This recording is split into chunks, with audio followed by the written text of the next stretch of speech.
चंद्रपुर गांव के सबसे धनी किसान लाला करमचंद अपने अंतिम दिन गिन रहे थे। उनके 3 बेटे थे, रामू, लल्लन और सबसे छोटा मोहन। मोहन जितना सीधा था, उसके दोनों बड़े भाई उतने ही चालाक और लालची। रामू, लल्लन, मेरी आखिरी बात गांठ बांध लो। ये जमीन, ये धन सब मिट्टी है। असली कमाई तुम्हारा भाईचारा है। मोहन सीधा है, पर ये मेरा अंश है। इसे कभी पराया मत समझना। अगर तुम तीनों एक साथ रहे तो इस घर का चूल्हा कभी ठंडा नहीं पड़ेगा। नहीं पिताजी, आप ऐसा मत कहिए। आप जल्द ठीक हो जाएंगे। हम सब आपके साथ हैं। हमें छोड़कर मत जाइए पिताजी। पिताजी, आप फिक्र मत कीजिए। मैं बड़ा हूँ, घर की एक एक चीज का ख्याल रखूंगा। आप बस आराम कीजिए, हम सब साथ ही रहेंगे। बस एक दूसरे का सहारा बने रहना। पिता की 13वीं खत्म होते ही रामू और शामू के मन का काला नाम जाग उठा। उन्होंने मोहन को किनारे लगाने की साजिश रच डाली। देख लल्लन, पिताजी तो चले गए, पर ये खेत और घर हमें पालेंगे। लेकिन ये मोहन, ये सीधा है, पर हमारा हिस्सा तो कम कर देगा। अगर हम इसे अभी नहीं हटाएंगे तो उम्र भर इसे खिलाना पड़ेगा। आज ही पंचायत बुलाते हैं। सुबह हुई और पंचायत बैठी। जेठ जी, अभी पिताजी की चिता की राख ठंडी भी नहीं हुई और आप बंटवारे की बात करने लगे। क्या आपको जरा भी दुख नहीं है? रामू, लल्लन और मोहन, तुम्हारे पिताजी इस गांव के बहुत ही नेक इंसान थे। उनके जाने का हमें बहुत दुख है, पर जैसा कि नियम है, आज उनके घर और संपत्ति का बंटवारा तुम तीनों भाइयों के बीच किया जाएगा। सरपंच जी, पिताजी की इच्छा थी कि सब बराबर रहे, इसलिए हमने बहुत सोच समझकर मोहन के हक का ध्यान रखा है। मोहन हमारा छोटा भाई है, इसे हम कुछ भी बेकार नहीं देंगे। रामू, तुम बड़े भाई हो, इसलिए हम तुम्हारी बात मान रहे हैं। सरपंच जी, बड़े भैया जो कहेंगे मुझे वही मंजूर है। पिताजी के जाने के बाद बड़े भैया और मंझले भैया ही मेरे लिए पिता के समान हैं। और फिर शुरू हुआ वो बंटवारा, जैसा चंद्रपुर गांव ने पहले कभी नहीं देखा था। रामू और श्यामू ने अपनी चालाकी का ऐसा जाल बुना कि मोहन को पता भी नहीं चला कि वो कब फंस गया। देख मोहन, घर के अंदर तो बहुत शोर और धुआं होता है। तू आजाद पंछी है, इसलिए घर के अंदर का हिस्सा हम बड़े भाई संभाल लेंगे। और ये शानदार दहलीज और बाहर का आंगन तेरा हुआ। यहाँ ताजा हवा मिलेगी। और देख, ये हमारी प्यारी गाय, अब इसे काट तो सकते नहीं, इसलिए हमने तय किया है कि गाय का अगला हिस्सा यानी दूध तेरा होगा। मोहन, तू इसे खिलाना पिलाना और इसकी सेवा करना, और पिछला हिस्सा हम रख लेते हैं। बगीचे के उस बड़े आम के पेड़ की छाया तेरी हुई मोहन, बाकी पेड़ हमारा, और कुएं की मिट्टी तेरी, पानी हमारा। देख, कितना इंसाफ भरा बंटवारा किया है हमने। अरे, ये कैसा बंटवारा है? गाय का सिर्फ मुंह और रहने को सिर्फ दहलीज? ये तो सरासर अन्याय है। क्या मोहन और उसकी पत्नी को ये फैसला मंजूर है? अगर किसी को ऐतराज है तो अभी बोल सकता है। ये कैसा न्याय है सरपंच जी? गाय का अगला हिस्सा और घर की सिर्फ दहलीज? क्या मेरे पति इस घर के बेटे नहीं हैं? ये तो सीधे सीधे इनके भोलेपन का फायदा उठाना हुआ। माया, चुप हो जाओ। भैया ने ठीक ही तो कहा है। दहलीज तो घर का सबसे पवित्र हिस्सा होती है। अगर भैया खुश हैं तो मैं भी इसी दहलीज पर खुश रहूंगा। नहीं, आज मैं चुप नहीं रहूंगी। आपकी यही शराफत इन्हें शह दे रही है। आज अगर हम चुप रहे तो कल ये हमें इस दहलीज से भी बाहर धक्का दे देंगे। सरपंच जी, हम मोहन का बुरा थोड़े ही चाहते हैं। देखिए, हमने इसे घर की ताजा हवा वाली जगह दहलीज दी है। हम बड़े भाई तो अंदर बंद कमरों में गुजारा कर लेंगे। भैया जी, याद रखिएगा, पाप का घड़ा एक दिन जरूर भरता है।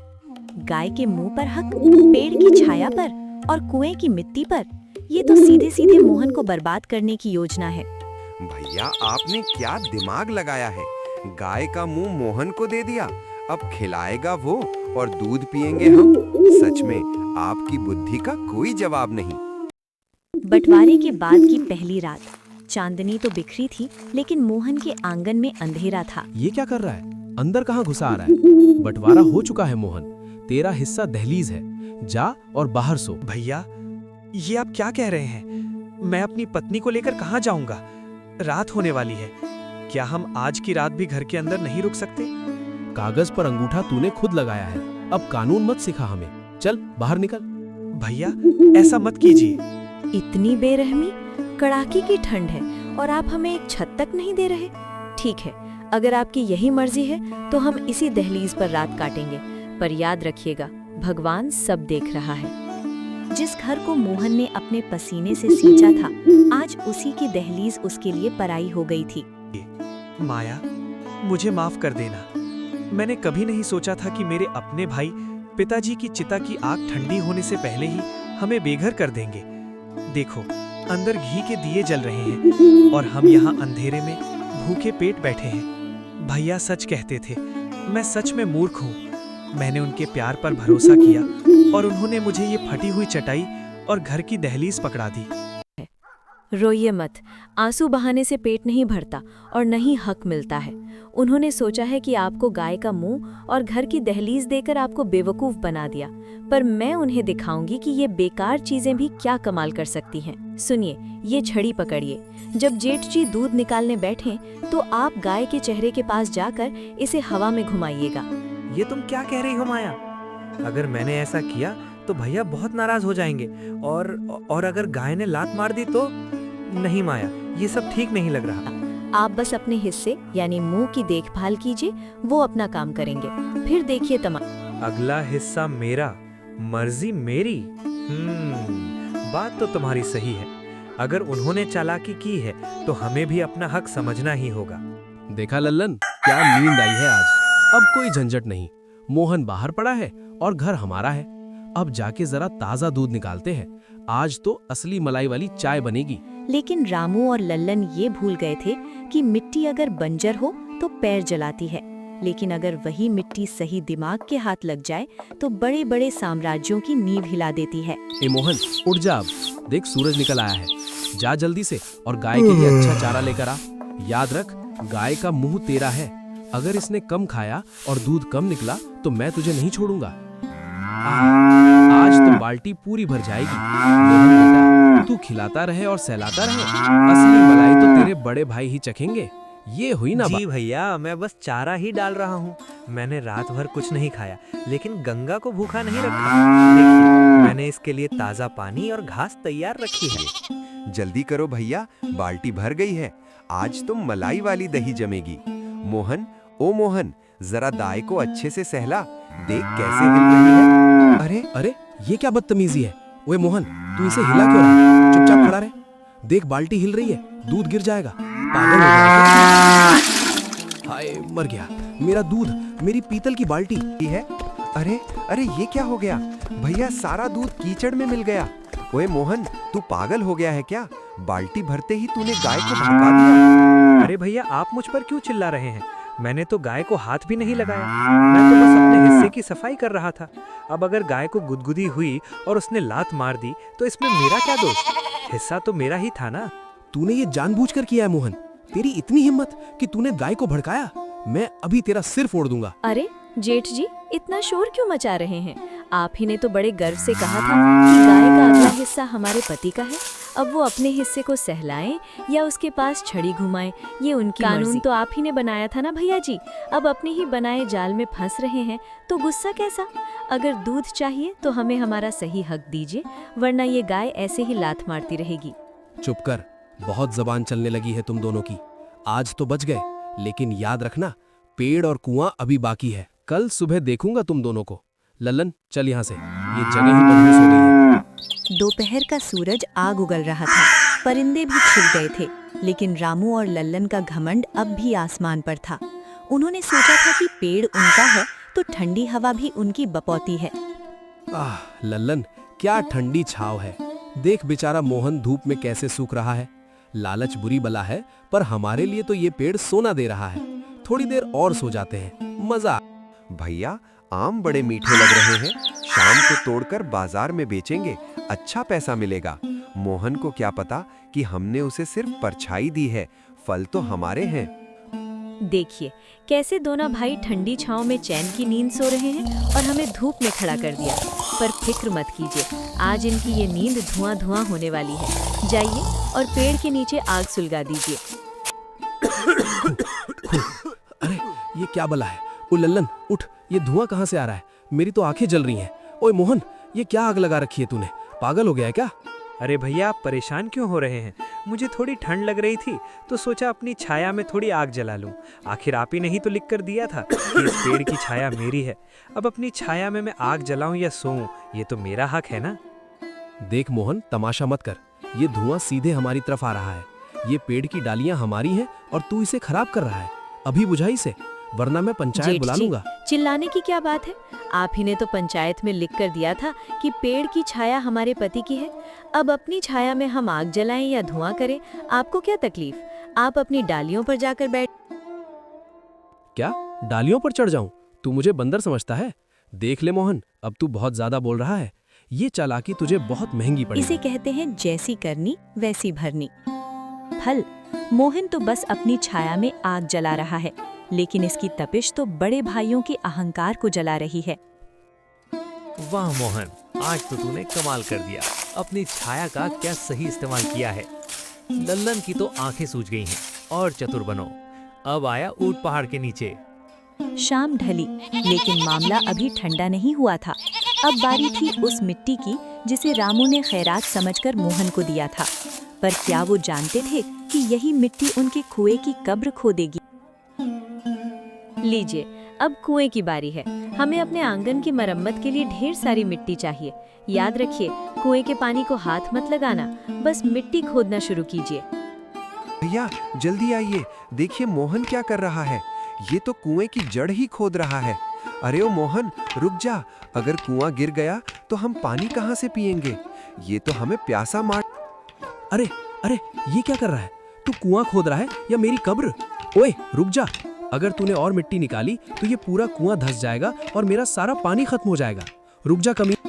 भैया चिल्लाइए मत, मुझे अपने आंगन की लिपाई के लिए मिट्टी चाहिए थी। आप ही ने तो पंचायत में कहा था कि कुएं की मिट्टी मेरी है और पानी आपका, तो मैं बस अपनी मिट्टी निकाल रहा हूँ। मैं पागल नहीं हुआ हूँ भैया, मुझे मिट्टी की बहुत जरूरत है। मैं तो सोच रहा हूँ कि रात भर खुदाई करूँ और कुएं के चारों तरफ की सारी मिट्टी निकाल लूँ। आखिर मेरा हिस्सा है। मैं इन्हें मिट्टी तेरी, पानी हमारा, पर बिना मिट्टी के पानी रहेगा कहाँ? मोहन, तू तो हाथ धो के हमारे पीछे पड़ गया है। उसे छोड़ तो नहीं सकता ना। ठीक है भैया, अगर आप कहते हैं कि मिट्टी खोदने से कुआं गिर जाएगा तो मैं रुक जाता हूँ, लेकिन कल सुबह पंचायत में इस बंटवारे के नया हिसाब होगा। तब तक के लिए राम राम। लल्लन भाग, जल्दी सरपंच जी के पास चल। ये लड़का तो हमें रही थी। भाइयों का घमंड अब पानी पानी हो चुका था। जो मिट्टी उन्होंने मोहन को बेकार समझकर दी थी, आज वही उनके अस्तित्व के लिए खतरा बन गई थी। अगली सुबह चंद्रपुर गांव की पंचायत में भारी भीड़ जुटी थी। आज फैसला केवल जमीन का नहीं, बल्कि अरे, ये तुम दोनों की क्या हालत हो गई है रामू? और तुम क्यों रो रहे हो लल्लन? कल तक तो तुम बहुत खुश थे, फिर आज ऐसी क्या आफत आ गई कि पंचायत दोबारा बुलानी पड़ी? के ही छोड़ेगा। सरपंच जी, न्याय कीजिए। इस छोटे ने हमारा जीना हराम कर दिया है। कभी गाय को लात मरवाता है, कभी हमारी आंखों में मिर्च का धुआं झोंकता है, और कल तो इसने हद ही कर दी। ये हमारा कुआं ही गिराने चला था। सरपंच जी, देखिए हमारी हालत। हमारी आंखें सूज गई हैं, कपड़े गंदे हो गए हैं। ये छोटा भाई अब छोटा नहीं रहा, ये तो हम पर भारी पड़ रहा है। हमें अपनी छाया में धुआं किया और अपनी मिट्टी खोद रहा है, इसमें गलत क्या है? बंटवारे के कागज तो तुमने ही तैयार किए थे ना, अब अपने ही बुने जाल में क्यों तड़प रहे? सरपंच जी, वो तो बस एक आपसी समझौता था। हमने तो मोहन को बड़े प्यार से उसका हिस्सा दिया था। अब ये अपनी चीजों का गलत इस्तेमाल करे तो इसमें हमारी क्या गलती है? पर कानूनन तो ये सही था। हमने कुछ गलत थोड़े ही लिखा था। वरना अभी तो सिर्फ मिट्टी निकली है, कल पूरा कुआं धंस जाएगा। सरपंच जी, हमारे जेठ जी कह रहे हैं कि हमने इन्हें परेशान किया। जरा पूछिए इनसे कि कागज पर अंगूठा किसका है। इन्होंने खुद लिखा था कि गाय का मुंह हमारा है और पेड़ की छाया हमारी। हमने तो बस अपना अधिकार निभाया है। अन्याय की नींव पर कभी सुख का घर नहीं बनता जेठ जी। आपने सोचा था कि आप एक सीधे साधे भाई को ठग लेंगे, पर आप भूल गए कि भगवान की लाठी में आवाज नहीं होती। आज आपकी हार आपके खुद के लालच की वजह से हुई। आंखें और पछतावे से झुका हुआ सिर। गांव वाले भी अपनी हंसी नहीं रोक पा रहे थे, क्योंकि आज चालाकी खुद अपनी कब्र खोदकर पंचायत में खड़ी थी। हो, शर्म करो। एक सीधे साधे भाई को ठगने चले थे, पर ऊपर वाले ने तुम्हें तुम्हारी ही चालाकी से हरा दिया। ये मोहन नहीं, बल्कि उसका हक बोल रहा है। तुमने सिर्फ चीजें नहीं बांटी थीं, तुमने अपना धर्म और भाईचारा भी बांट दिया था। पंचायत का नया और आखिरी फैसला सुनो। पुराना बंटवारा रद्द किया जाता है। अब सब कुछ तीनों भाइयों का बराबर होगा, और अगर फिर से किसी ने चालाकी की तो उसे गांव से बाहर कर दिया जाएगा।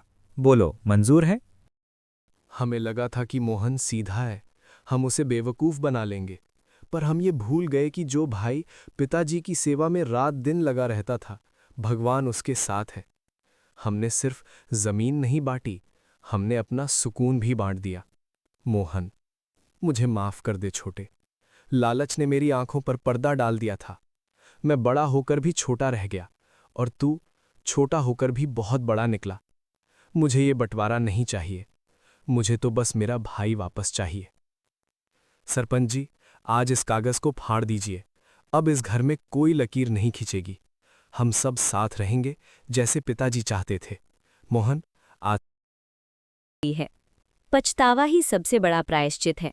हमें आपसे कोई धन दौलत नहीं चाहिए थी, हमें तो बस इस घर में एक छोटा सा कोना और भाइयों का प्यार चाहिए था। आज आपने वो दीवार गिरा दी, यही सबसे बड़ी जीत है। अब इस घर में कोई लकीर नहीं होगी। आज से गाय सबकी है, पेड़ सबका है और ये कुआं भी सबका है, क्योंकि जहाँ प्यार होता है वहाँ बंटवारे की जगह नहीं जब होती। रामू मोहन के पैरों में गिरा तो गांव की मिट्टी ने भी राहत की सांस ली। आखिर खून का रिश्ता फिर से जुड़ रहा था। संपत्ति तो हाथ का मैल है, पर परिवार ही असली गोल्डन गुल्लक है। तो दोस्तों, लालच का अंत हमेशा बुरा होता है। मोहन की सादगी और माया की बुद्धि ने साबित कर दिया कि हक मांगने से नहीं, समझदारी से छीना जाता है। कैसी लगी आपको ये कहानी? कमेंट्स में जरूर बताएं और देखते रहें गोल्डन गुल्लक। अरे, ये क्या बदतमीजी है?